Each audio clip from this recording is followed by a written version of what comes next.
this literature on scientific method, the foundational process that connects science, technology, and society.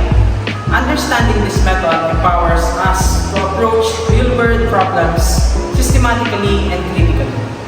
But first, let us define what is scientific method. Scientific method is a systematic approach that scientists use to investigate questions and test ideas in a structured and objective way. This process is not just for scientists in a lab. It is a universal framework used in technology development, policy making, and solving societal challenges. Let's break down the main steps of the scientific method. First, observation, followed by question, hypothesis, experiment, analysis, and lastly, conclusion. So first, let's define observation. As we can see, everything starts with an observation. Scientists notice something interesting or puzzling in the world around them.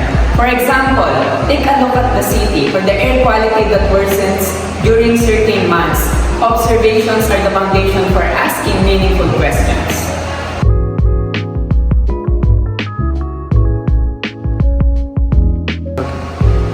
After the observation, of course it will be followed by question. From observation comes a question. This is where curiosity drives inquiry. For instance, why does air pollution increase in the city? A well-defined question focuses your investigation and guides the next steps.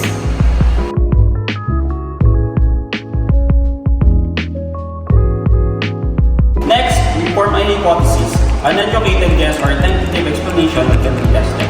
For example, if more people use wood-burning stoves, then air pollution will increase. A good hypothesis is specific and measurable, setting the stage for experimentation.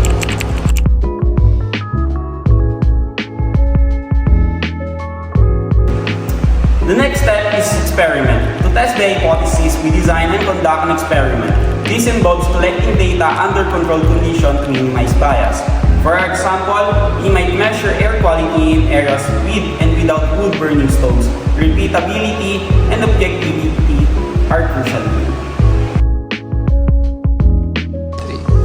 Next one is analysis. After gathering data, we move to analysis. Here, we interpret the result.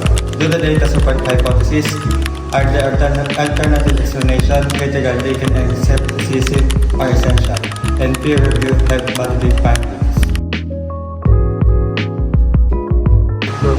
Finally, we draw a conclusion. If the data support the hypothesis, maybe we have found an answer. If not, we refine our hypothesis and test again, regardless of the outcome. Communicating the result is vital. This transparency builds trust and advanced knowledge. To recap, the scientific method is a powerful tool that bridges science, technology, and society. By following its step, observation, question, hypothesis, experiment, analysis, and conclusion, we can tackle complex challenges and contribute to a better world.